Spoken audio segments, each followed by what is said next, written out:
Hey everyone, this is David Wolinsky back with part two of my conversation with Rodney Greenblat from the audio archives of NoDon'tDie.com. This conversation took place on December 11th, 2015. If you'd like to read a full transcript of this conversation, you can check the links in the description down below. You'll also see a link to my Patreon, which is a great way for you to help support the work that I'm doing on this project. Thanks. I'm sure since I've already been asking so many nerdy questions, I don't know if you've commented on this elsewhere, but does PaRappa have a mom? Yeah, she does. Yeah, he does. Yeah, he does. She's in one scene somewhere. I think in PaRappa 2. In PaRappa 2, there's a scene where PaRappa's dad is talking about how he's got to get a job and do something with his life. Something like that. In the beginning of PaRappa 2. I think his mother's there in the background. Okay. Well, so, I mean, that is something I did wonder, of course, a great deal about. Not that question, but just like, how were these games written? How were they written? How were they written? How are the songs written? Like, what actually went into that? Well, they were written by this guy named Gabin Ito. Right. And basically, he is like a conceptual artist. Like gallery style, like way out there conceptual art is his background. But to make money, he became a writer. I'm not sure what mediums besides computer games, but he wrote maybe animation. I'm not sure. Might do some research on Gabin Ito. But he was a game writer, and Matsuura loved him. Everything he did, Matsuura loved. Some of it I just thought was so bizarre, but I was just like, okay, let's try that. But Gabin Ito wrote that story about the noodle attack and all that stuff. Right. And he was pretty much the head writer. Everything he wrote, they needed characters to match these crazy stories, and I would draw the characters, and I usually would give the characters names because the names that would suit the characters. So they incorporated my naming ability with their sort of evolving story. And they would change the story depending on if the character design looked really cool to them. They would change the story a little bit to make the character work.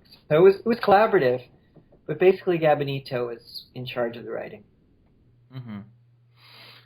So, I mean, do you remember anything as far as like ideas that were rejected for any of the games or for song ideas? I did want to say the songs all came from Matsuura. He wrote the songs. And he had different people write the lyrics and do the singing over the years. But I can't think off my top of my head. I mean, a lot of characters got rejected. I mean, I would do maybe 5 or 6 or 7, different variations for each of the characters that needed. I mean, I think one of the parts of the history of PaRappa is my struggle to get Lammy right. I think this is well documented. I drew the main character of that game maybe 15 times, and was rejected on 14 of them. I mean, I struggled to please Matsuura's vision of what this character was going to look like. And I tried she was a lamb. It was going to be a lamb. And it was hard to draw a character that was a human lamb that didn't have like a goat, didn't have goat features. Right. So I struggled with that, and I came up with all kinds of different things. And he didn't really like them very much. And I worked so hard to get it right. And finally I did, and I was inspired by a pop singer. I think she was from Australia, this young woman named Natalie Imbruglia. Oh, right. She was a pop singer, Australia. I'm not sure if that's right. But anyway, I loved her face. She's a beautiful woman, and I decided to use her as a model because I thought, how could you go wrong? Right? She's an amazing pop star. How can you go wrong? So I kind of patterned my last designs from Natalie's images. And that actually became the final Lammy. But it was really tough. And Matsuura was very tough until I finally got it. And it came out really well. I think he was right. Although I do think some of my other incarnations were pretty cute, but the final one was right. I mean, did you guys at that time, like, was there a dossier or anything on, like, approaching designing and releasing games for both the American and Japanese audiences simultaneously? Like, I remember a story about, like, Sega and Sonic, and so initially, like, Japan was pushing hard to appeal to Westerners, and, like, Sonic was originally going to have a girlfriend named Madonna, and he was going to have a huge guitar and huge fangs. I don't know if you know any of that, but I am curious as far as, like, you know, sort of like where was the wisdom coming from as far as, like, within Sony on, like, how to approach, you know, a game like this and how to appeal to both those audiences. I don't know. I don't know how much that was going on, because we ended up making a really big mistake with Lammy. Do you know the last level takes place in a jungle? I know it was supposed to take place in hell. It was supposed to take place in hell. Yeah, no, I know that, but it was Sony like censored. Sony US didn't want the hell scene, so that's why we had to go back and recreate this weird, like, jungle setup. It didn't make any sense, because the whole thing was Rami. Like, Rami was the anti-Lammy, and she came from the fax machine, and it was just great. It was great. And the Rami hell was, like, such a cool place that I designed. And there's that pop singer down there. It was just, like, so surreal and wild.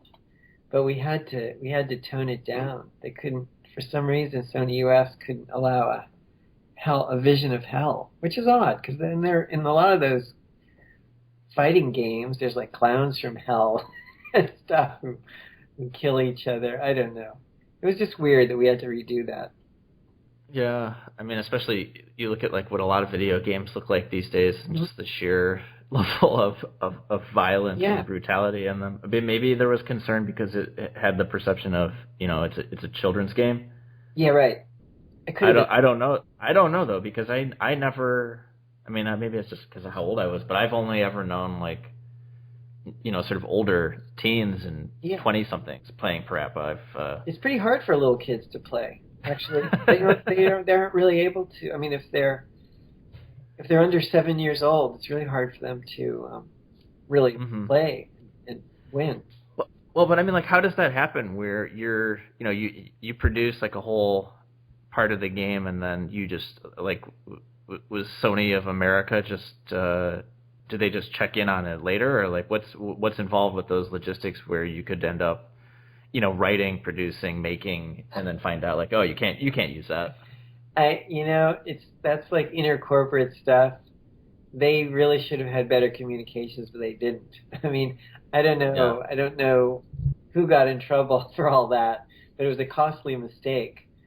I mean, these companies are huge, and there's lots of people involved, so I really can't answer that question.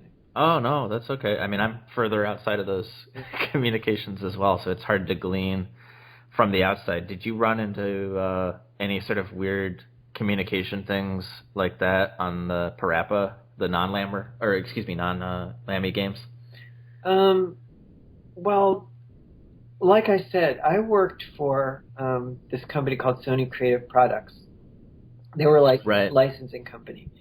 And those people have really become my close friends. And it was easy for me to talk to them to make adjustments. And they always kept me up on what was going to work in Japan or not. So I never really had to worry about that very much.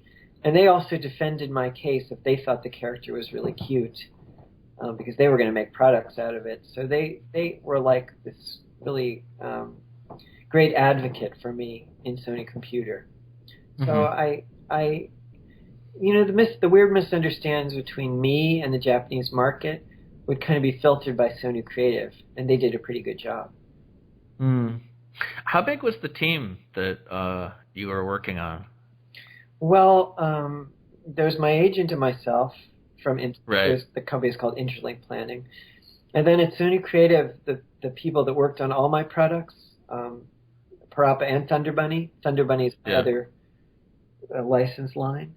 There was about 10 people, at Sony Creative involved with my project at different times, and of that, about a 5-person core that I really worked with. Mm-hmm. Then at Sony Computer, the people that I worked with directly on the game were also about 5 or 6 people. Some producers, the writer, Matsura, and Matsura's inner circle.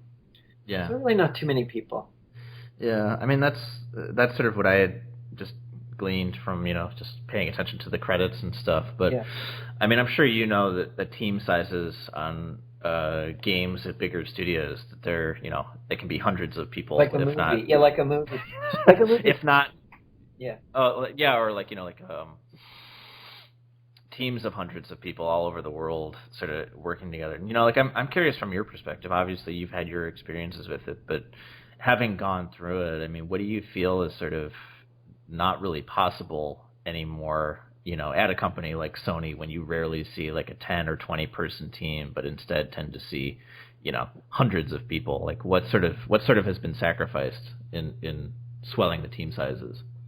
Well, I mean, it's like the difference between a Hollywood blockbuster and a small independent movie. I mean, I like Hollywood blockbusters, actually. I think they're fun to watch. But I'm also really glad we have really wild independent films being made at the same time. I guess in the computer industry, it's a little harder now to find the independent games, even if I'm not sure if there even are any that make it into the stores. It seems like it's all blockbusters at this point in the game business. Mm-hmm. I'm curious too, like the cultural difference of like making art on a computer now versus in the 90s. Like I do remember there was like a sort of a burgeoning artist scene on the CD-ROM. Like I think I recall like Peter Gabriel doing a lot of stuff. I mean, what do you remember about that time that that was great fun. I mean, that was a lot of fun, and the technology was so poor. Yes. But we worked so hard to try to make it work. I worked at that time. I was my CD-ROM work was published by this company, Voyager. Voyager was a real pioneer in this sort of interactive media arts. I'm not sure what it was being called, but they were trying to make interactive entertainment and interactive, and they were pioneering also like books, electronic books. Like that was like a cool thing back then. Like now it's everywhere, but they were pioneering interfaces for electronic books and interfaces for interactive storytelling. And it was really fun, and it was exciting. I used to go to these computer conferences, and I was asked to speak from the point of view of an artist. It was really kind of cool, and I talked a lot about trying to figure out how to do interactive storytelling and what would be interesting about interactive storytelling. And I tried to do that. It was fun. It was really fun. What were the things that you found people in the audience were especially sort of intrigued by? Like, I'm imagining, like, maybe there were people who, flagged you down after your talk was done to like, oh, I really want to ask you, can you elaborate on this or that? Do you remember anything like that from when you were speaking? Well, I guess, there were a lot of things going on. There was a lot of people interested in the technology of it, right? Like they wanted to know how to make interactive narratives. So there were quite a few people who just were interested in how I could do the technology myself. I mean, my own CD-ROM productions, like Dazzleoids, was made with like about 10 people, and using off-the-shelf software. So a lot of people were interested in that. A lot of independent designers would want to know what kind of operation I had to produce Dazzleoids. And it was really small. And that, I think, was inspiring to people. So a lot of people were interested in that.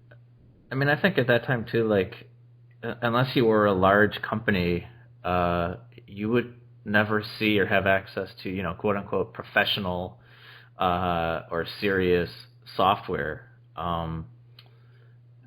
which I guess like is just like a lot of things now that you get for free when you make a Gmail account. Or Yeah, exactly. Exactly. But I don't know. I am curious. Like you're coming from a different background into the game industry. I mean, it's sort of a nebulous question, but I mean, what seems sort of like weird or different about this space and how it seems to function? The game industry now. Uh, then or now, yeah. I mean, I don't know if you really pay attention to it still. Well, I mean, I pay attention to it peripherally. I mean, Yeah. I'm interested. I mean, I do once in a while wander into the game store and see. Um, I go over that question again. I'm not sure where to come in on that. Yeah, sure. It's just basically just maybe it's more about like learning curves and what sort of threw you for a loop about things that just sort of the status quo in the game industry. Yeah. Well, I guess the 3D environment thing kind of threw me. Like Yeah. like when you look at Nintendo, when you look at Super Mario and Super Nintendo and all those games, they're great. They're so much fun. And they don't have any 3D computer graphics hardware in them at all, you know? It's just Mhm. like just it was just fun to play, and to try to win and beat the levels was fun. It was simple. But the 3D thing and the sort of faux reality that it projects, um, I never really cared about. I never really saw the beauty of it. I mean, when you go and you watch a Pixar movie, you can see the beauty of it, but I really never saw the beauty of it on, on the game platform machine. Mhm. And I never was that attracted to it. So Mhm. that was one thing that sort of, uh, and that was really the direction everybody was going in. I mean, everybody was talking about how much 3D and movement and how vast of a world you could put into one of these boxes. Yeah. And that became a whole tech thing, but it seems like now they've got that completely conquered in a lot of ways. The tech stuff. Yeah, I mean the worlds that they can build inside those um, the last generation of set top boxes is amazing. But Mhm. I guess my question is why? I mean, amazing for what? So you can wander around in a virtual battleground or a virtual Olympic stadium, let's just say. So it don't keep harping on the violence, but I mean, you Yeah. can wander around in these virtual worlds, but why? I mean, I don't know. Is it fun to wander around in it? You know, I don't know. I don't know. Unless you're To wandering around to find something or to meet someone. I don't know. I really don't. to a to a point, yeah. I mean, but you had mentioned like you were hoping, PaRappa as a racing game and Yeah, all yeah. these other things. I mean, like I guess obviously that's sort of the traditional way to sort of get into the industry and start exploring potential. Like, I would agree. Like, there's a lot of great capability in this space, but it does seem to be fixated on making things seem more realistic. But like, what's the potential you feel like is not being explored? I wish I knew the answer to that question. I mean, that's a great question. I don't know. I mean, think Yeah.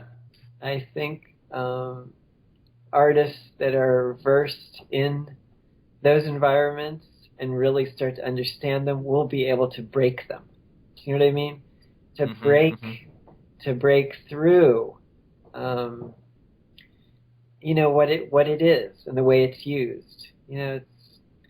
It's like a piano. They finally have worked out how piano works, and now they need composers to like not just make music, but to break down music. To really stretch out what the possibilities are. And I'd love to see Mhm. that. I see that happening. And I suppose there are a few examples of people trying to do that Mhm. out there. So, I mean, you said you pay attention peripherally, and have you heard of Gamergate at all? No, oh, like a kind of a scandal. Yeah, I mean, so you didn't mention that you had worked with or you'd done like an album cover for They Might Be Giants, Yeah, but yeah, I did. one of the I interviewed Flansburgh many years ago Uh-huh. when I was at the Onion, and we've stayed in touch over the years, Uh-huh. and One of the more memorable exchanges in the course of doing this project this year was I got an email from him. He wanted an explanation of what Gamergate is, which yeah was a scandal. Do you know what I'm talking Yeah, about? I know what you're talking about. Yeah. So, I mean, something that I also am curious about is like some of this sort of aggression or anger or the attitude of ownership from the audience. I mean, what do you remember as far as, audience behavior when you were at Sony? Well, the PaRappa audience was amazing. They loved the upbeat fun of it all, and they loved the music. So they were like music fans in so many ways. I mean, the music in PaRappa 1, I think, is phenomenal. I mean, just was really great music. And that was, that's a huge audience. That's like the audience for pop music. That's an audience that is so vast that I don't think even game business people can understand it. I mean, that's pop music is huge, and PaRappa had those like pop hooks in it, and the people that responded to it really loved it. I mean, they were people who owned PlayStation, so they'd all bought this very new system, and then they were treated to a game that was so poppy that they just were like amazed. I mean, it was a phenomenon in Japan, really. Well, I think Sony, if I'm recalling correctly, like they did things with the pricing schemes to try to entice people who would not otherwise necessarily be interested in video games. Like wasn't PaRappa like $30 or $40 at the time? Yeah, I think it was pretty reasonable when it came out. Compared to like the standard, 50 or 60. Yeah, like Final Fantasy was in its high days at that time. I'm not sure how much a copy of Final Fantasy cost, but it might have been about $60. Yeah, I mean, like you can certainly see indications from like the games you worked on and the way the industry acted, sort of with some of that pricing stuff to like try to bring more people in. But I mean, do you remember anything as far as just like audience aggression or anger? No. Well, just from the game audience. I certainly don't think of PaRappa fans as threatening people online. I could be wrong, but I don't imagine that. No, there was none in any of the games I was involved in. No, there was none of that. There was none. But I mean, do you remember anything from like talking to other game creators in Japan or just paying attention to the space over the years? Like, do you remember hearing about anything like that sort of behavior? No, not really. From the fans, no. Not really. I mean, we have a lot of crazy fans, but they're crazy with love, basically. I mean, they come up to me in Japan and they're like, "Oh, we love you and we love PaRappa." Yeah. I met this guy in a bar. I was just in Tokyo and I was in a bar. At a restaurant, in a kind of a restaurant bar. And this guy comes up to me. They figured out who I was.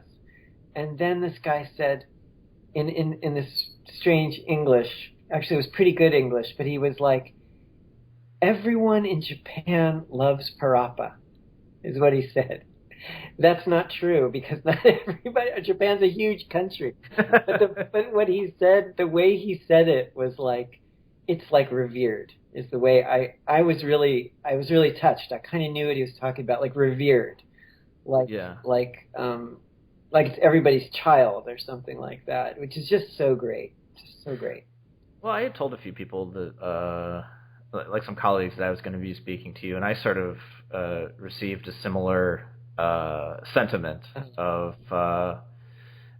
people sort of curious, like why all these years later. I don't know if this is a thing you even can know or answer, but like why all these years later, like why is it still sort of resonating? Like a colleague of mine said, is it just because like I'm still as an adult not very confident and I remember those games, or I don't know. I mean, who knows why people become fans of the things that they become fans of? But sure. Even when you look at it, though, I mean, it looks so different from anything all these years later. Still, I know, it's amazing. So, I mean, I just got a couple more questions for you, but this is I'm curious some about like just the decision behind anthropomorphizing so much stuff Yeah. Yeah, right. in those. What was sort of behind that decision? Was That's there? that's me. That's totally me. Yeah, I just love doing that. I mean, I love animals, and I think that animal people is a way to get across something about people. yeah. Like you got to design characters, and they could be anything. But I love starting out with kind of an animal form. I think a psychologist would have to work with me to figure out why I do this, but it's just my angle, and I just really enjoy doing it that way. Well, I mean, I seem to recall like a walking ear. In some like an ear with feet and hands and probably also ears. Yeah, right. I mean, why? I mean, it wasn't like a thing to avoid like accusations of racial stereotypes or anything like that. It was just sort of a arbitrary creative choice. Yeah, arbitrary creative choice, I think, basically, Yeah. one way of describing it. I mean, so they loved it. I mean, the production people and the writers loved it, so it worked. It worked. so you made a dog rap just because you thought it was cool, basically. Well, if you really want to know about that, Yeah. in particular, the characters that I've been doing for Sony Creative were cute animals, right? I had done PJ Barry the bear and Katie Cat the cat and the flower character Sunny Funny. I had already done those. Yeah. So when they came to me with PaRappa, they needed the main character. And Matsura kind of had an idea of what the personality of that character would be. Mm-hmm. And it sounded like a dog to me. I mean, it was like loyal and kind and funny and getting into trouble and, a boy, always wanted trying to please people. It sounded to me like a dog. Mm-hmm. So Mm-hmm. I decided to make a dog boy. Mm-hmm. And that's kind of how that came around. And that's kind of a lot of the trajectory of the characters was sort of like that, in a way. They give me a little bit of idea of what they wanted it to, the function and the kind of personality, and then I sort of went from there. Yeah. So I mean, but was there ever a concern within the team about perceptions of stereotypes or anything in any of the characters? Not really coming from Japan. I mean, I think I hope they have become more sophisticated in that area, but in Japan at the time, those were really big concerns of theirs. Yeah, no, I know. The games, they were playing the games for Japanese audiences, basically, the teams that I worked with. But I went out of my way to try to do that. I mean, I tried to create sort of multi-ethnic animal, plant characters in different ways. Yeah. And I think I was moderately successful at that, I think. Yeah. Well, so okay, I think you had maybe said this in your email. I read this somewhere. You said you don't really play games anymore. Is that right? No, I don't, and it's really unfortunate. I can't, with the big screens now and the 3D environments. I feel ill. Well, you said you're happier to be that way. I didn't know if it was like sort of a disdain for where video games are today, or no, I don't know what's happened, but I'm just not able to. My eyes or something. They just make me dizzy, like the immersive 3D environments, especially like on a big TV screen. Yeah. I can't really look at them, unfortunately, and it's unfortunate because I really like to study what goes on in some of these games, but just getting past the first level is like really hard. I thought maybe I should get a tiny little TV, like the smallest, like watch it on like a phone or something like that. Yeah. But I don't know. It's just kind of a problem right now. Maybe I'll outgrow it. I don't know. Well, so I mean, I don't know do you pay attention to like game blogs and media today, or did you when you were working at Sony? Have you ever paid attention to games media? Not really. Not until after PaRappa came out. I started kind of seeing what was out there because PaRappa got reviewed everywhere, and I was reading the reviews. But no, I was never really that interested in it. Could you elaborate? Like, I'm not trying to imply you should be interested, but why didn't it really interest you? I mean, I don't blame you. A lot of people feel that way who are, very passionate about video games. They just don't feel it speaks to them or anything. Well, yeah. I mean, it certainly got further and further away from my general interests, and I don't know. So why didn't I keep up on what's going on in the game industry? I'm not sure. I have many things to do, and I have many interests, and that just was one that I couldn't pursue. Yeah. You said that no one asks you about world peace, so I mean, did you want me to ask your position on it, or? I'm against it. No, do you know I'm a Zen student. I study Zen here in New York City, and I work really hard at it. And I'm a big part of the temple where I'm at, and I think that this is off the topic of games, but I mean, if you really do want a less violent world, you really have to be less violent yourself. And violence is a very it's deep.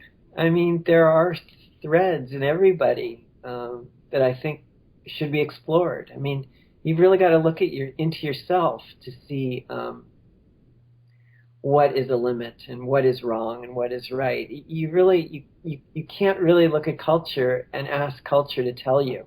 You have to look inside. And I think if people really did that, we really could have world peace. Because most people do not like to be injured or killed. They really don't want that. It's hard to get people. There's hardly anyone who wants to be injured or killed. So yeah. Although, to be fair, it is hard to get people's opinions on whether they liked being killed.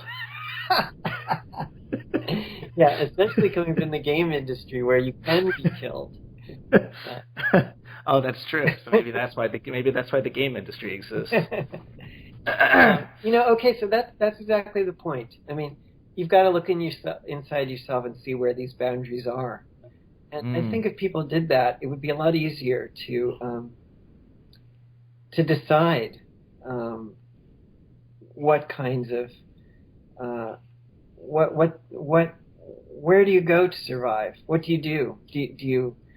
Do you start wars and kill people in order to preserve something about yourself or something about your culture? I mean, you really have to look at that.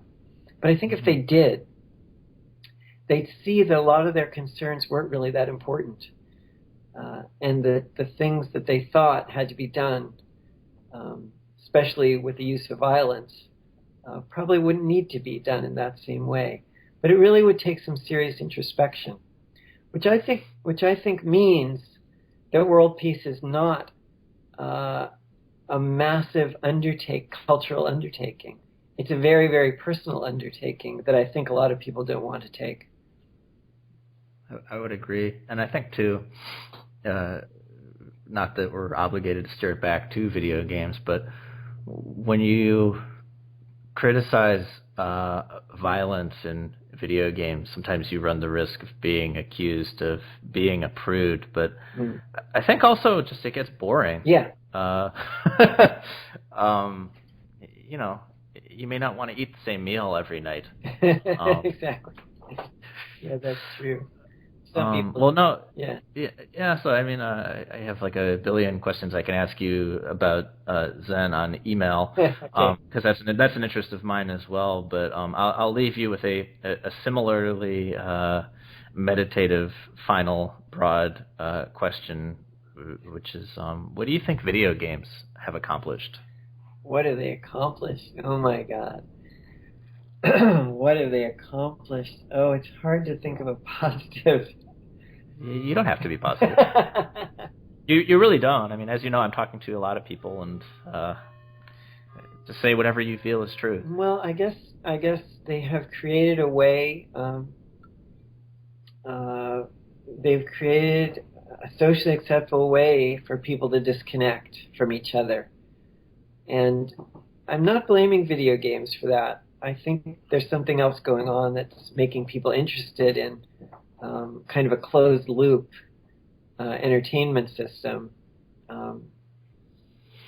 But video games certainly have perfected a world that is separate from the world around us, and nobody is afraid to disconnect and be part of a virtual world that's full of violence and aggression. I mean, they're just not afraid. It's fine, and it's actually very much accepted by almost everyone that you can do that.